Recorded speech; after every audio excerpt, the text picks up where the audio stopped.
Dude, just come to Kentucky. Nobody cares about lockdown stuffs here. Yeah, they don't seem to care if you sleep with your family members either. Doesn't make it a place I'd like to visit, though.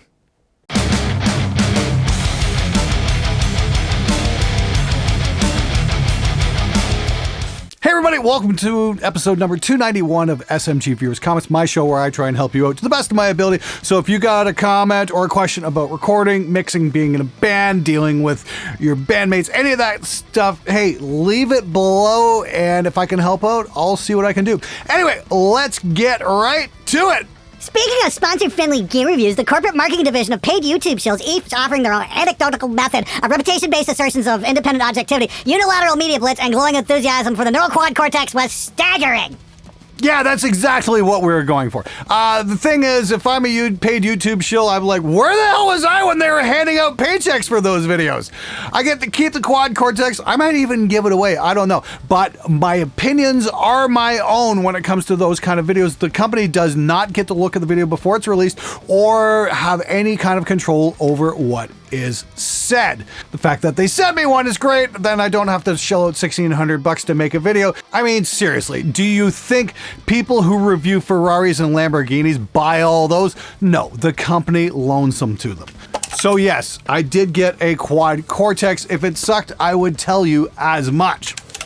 It just happens to be really good, and I shot it out against a real amp, and I was very impressed with just how well it held up against a real amp. But as I stated in yesterday's video, by law, I'm required to disclose that information to you. Am I working with a company that they send me something? And I'm totally fine with that. The fact is, though, the TV shows and movies that you watch are not required, and neither are the politicians that you vote for. Think about that. Why not record a metal band like a jazz band? As in, set the mics up, let the musicians do their thing, and don't fuck with the performance. If they're good live, it should be no problem. Am I mistaken? You're not mistaken at all. The only thing is you gotta find a band that can actually do it. I mean, like, how many times have you checked out a metal band that you really liked their CD and whatnot, then you went to the live show and they sucked? Gee, I wonder why all that editing on records is necessary. Never managed to put two and two together like that. Seriously though, there are some bands out there that are better live than they are on record. You know, there was Judas Priest is a great example, just phenomenal band live. Deep Purple 20 years ago was awesome. Deep Purple 2 summers ago was terrible, but 20 years ago they were fucking unreal. Kiss is another band that had an amazing, amazing live show.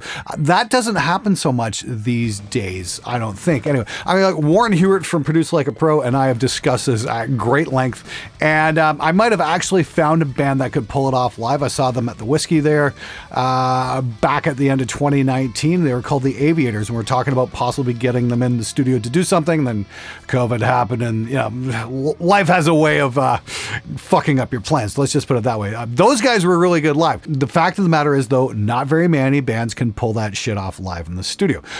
Queen was a band that could do it live in the studio. That's how they recorded. Everything was live, and there's such an amazing vibe on those records. That's something we just don't get very much these days, and I think that's just plain fucking sad. Hey Glenn, where's the Harley Benton bass shootout? Been having trouble with tone and delivery? Cheers, fuck you, the usual. Why, yes, I have been having trouble getting stuff from Thomann. In fact, DHL isn't shipping from Europe to Canada right now. There's a bunch of stuff from Thomann I really want to check out, including some Cat 5 audio solutions. I had to order something from Amazon. It's not bad, but the Thomann stuff's a little bit cheaper, and I think it would be really cool to check out. Actually, make sure you hit the subscribe button so you can get notified on that. It's analog audio over Cat 5, not digital. It's really cool stuff. Nobody's really done a video on this before, and I hope to have something out next week because I did have something come in. It's going to be really cool. Meanwhile, yes, I would love to do a Thomann bass shootout. Unfortunately, yeah, I just cannot get any stock in right now. Hopefully that's going to change in the spring once we get into the warmer weather, and hopefully they get the whole COVID thing under control just a little bit better. Does it make sense to throw room mics in a small room? If so, how many mics, what kind of mics, and what would be your desired placement for them? Now, I'm going to assume you're recording drums, and if that's the case, I'd recommend, yes, room mics, even with a small room. I've got a small drum room, and I put room mics up. Doesn't really matter. Condensers, ribbons, dynamics, just put some room mics up and throw some compression on. You'd be surprised what you could find. Now, here's the thing, if you get two friends to come over to your studio, what I did, this worked great for me, is I have the drummer play a beat. I'll have another guy walk around the room with a microphone. And wherever it sounds good, have the drummer stop playing and freeze right there. That's where the room mic's going to go. And, you know, you can set those up as a spaced pair, or you can set them up as figure eight. You can set them up as a Bloomian pair. ORTF, it really doesn't matter. You know, try and get a stereo sound on there. Now, even if you have a small drum room, you can take that signal and feed it into a reverb and get yourself a bigger room sound that way. Sometimes that'll really work. Another option would be, and I've seen this done numerous times, is if you're connected to a hallway or something like that, take a mic and put that down at the end of the hallway and compress the living crap out of it. You might be really surprised with the result you get. Just use whatever you have on hand. Even a shitty mic will do the job just to get you some ambience. Okay, everybody, this episode of SMG Viewers Comments is brought to you by me. I've got a brand new shirt for sale this week, and this week only. It is what we all deal with when we're recording bands. It's Professional Turd Polisher. I make your performance tolerable. Now, I've got this on a long sleeve t-shirt, but it's available on a regular shirt as well as a hoodie. I've got this as well. This is super comfortable. I'm really liking this, and it comes with the super cool SMG logo right up front here. Now, I think these turned out great. I'm really happy with the artwork I got, and I'm going to have it available till next Friday. So if you'd like to get your hands on one of these shirts, whether it be long sleeve, short sleeve, or a hoodie, follow the link in the description below and grab it while you can, because once it's gone, that's going to be it. So if you're like me and you are sick and tired of fixing awesome musicians in your recordings, grab yourself one of these shirts and drop a hint to your clients.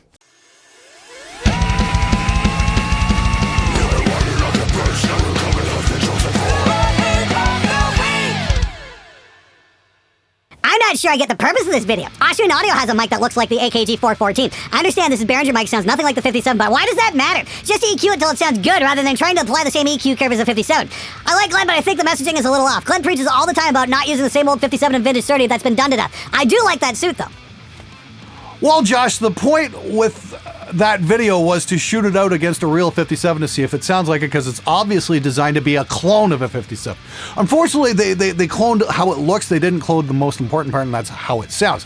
Now, I am all for putting new mics up on guitar cabinets, but I tend to prefer mics that actually sound good instead of piercing and brittle. Now, alternatives to the SM57 are the Lewitt 440 and the Audix i5. Those are really good. Samson had the CS mic there a couple years back with the interchangeable capsules. That was a great guitar mic. Unfortunately, they don't make it anymore, which kind of sucks. There are great alternatives out there. Unfortunately, I don't think the Behringer is one of them, except in the case if you're going to blend it with a 57, because it's sitting in a different frequency profile, and they do work together well in that respect. Now, as for your suggestion of EQing it till it sounds good, if you've been paying attention to the show at all, you know that is something I am dead set against. The idea is to get a source that works well from the get-go, so you don't have to fuck with it later, because you're going to wind up getting better results. EQ is a fix, but it's not the solution.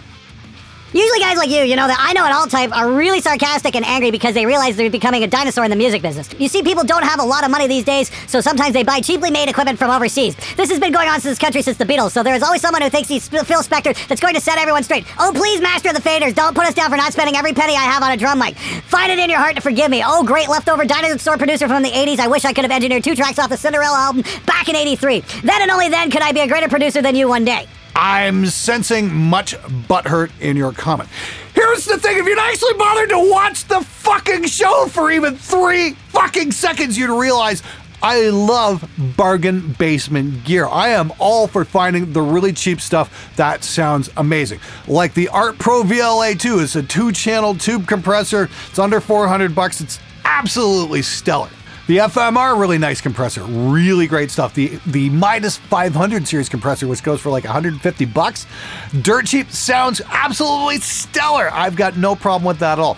I love dirt cheap mics. Like I said, years ago, we found that Samson CS mic. I think we picked it up for $30. It was phenomenal. Unfortunately, it's been discontinued, and I haven't been able to find anything to rival it since. Now, if the Behringer was a great mic, if the SL75C was actually good, believe me, I would be more than happy to recommend it, because I don't want to see people throw their money away. That's the whole fucking point of this show! To save you money! But here's the rub. Don't throw 20 bucks away on that Behringer mic because you're just going to need to buy something better down the road. You're better off spending 100 bucks on an SM57 and getting something good.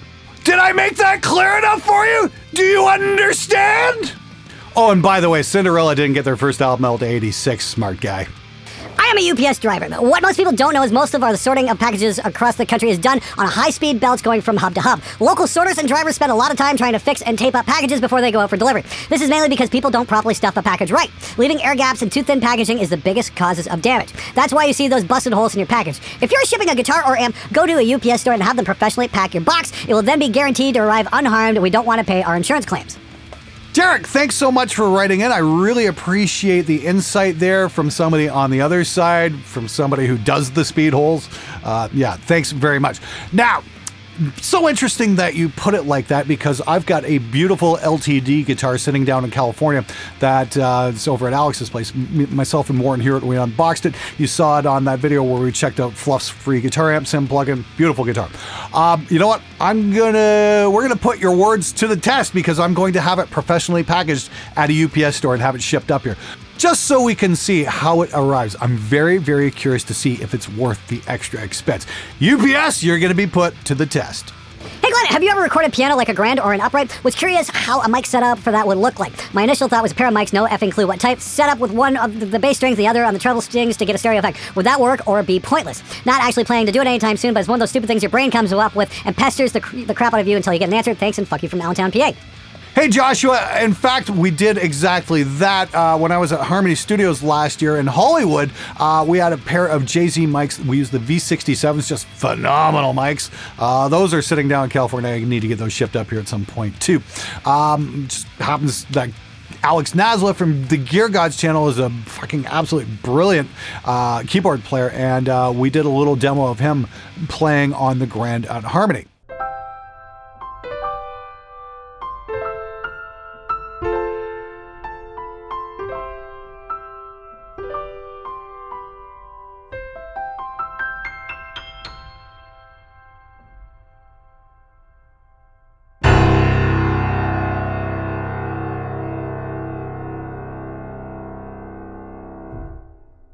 And that's pretty much how we did it. We had it spaced across the open cavity and works pretty damn well. So if you're ever going to mic up a piano, I'd highly recommend getting a set of those JZ 67s. They're absolutely phenomenal, not only on grand piano, but metal guitar cabinets as well. Glenn, reverb question. Do you think it's advantageous to give all the instruments a little bit of the snare reverb? Does it glue everything to the same space, or does it just make things too muddy to outweigh any reverb unity? Also, how much reverb do you use in lead vocals? How big, how small? Plates all over, more or less verbs. I put a little bit of reverb on the snare and toms, maybe a bit of the room mic, that's about it. I usually don't put any reverb on the kick and definitely not on the overheads. And I don't put any reverb on guitars either. That's just how I do things. It keeps things a little more in your face. In fact, I rarely ever put a reverb on a vocal as well, because I don't think you should sound like you're singing in a fucking oil tanker. That's just my opinion anyway. Generally, I find delay works a lot better for vocals. Check out my video, how to record extreme vocals. That might clear things up for you just a little bit more. Good luck, dude. Glenn, do you ever use EQ matching for anything? Instead of working with somebody else's preset, I tend to prefer to develop my own EQ curves because that works generally with the sources that I recorded. Life's not a preset, man. Branch out, try something new. Question. In an attempt to get a wide guitar sound, I would like to double apart through two different rigs and pan each hard to each side. Any special considerations, advice regarding phase in this situation? Thanks. Hey Anthony, thanks so much for writing in. You're talking about quad tracking. In this case, you want to do 4 individual tracks, not just track 2 and then duplicate them, because you won't quite get that stereo depth. I tend to pan things out full and then maybe another set made at about 75%, and that tends to make things sound pretty huge. The other thing is you might want to try 2 guitars kind of mid-rangey and then 2 guitars a little more chunkier. You find you get a bigger sound that way. And then finally, PSP's got an amazing stereo widener that I've been using on a lot of stuff lately, and that seems to work out really damn well. You might want to take a look at some stereo widening effects. The trick is find the mono button on your DAW and punch that in and out, and make sure you're not going too far. Do you use a cloud lifter with the mic in this vid? I'm not sure of the physics, but it's basically a clean gain boost preamp. Now, I don't have a cloud lifter here. I've never really found a use for it, but Warren has one plugged in to his BAE channel back at Spitfire when he's doing all his voiceover work for any kind of plugin tutorial video that he'll be working on. It's an SM7B into a cloud lifter into the BAE into an 1176.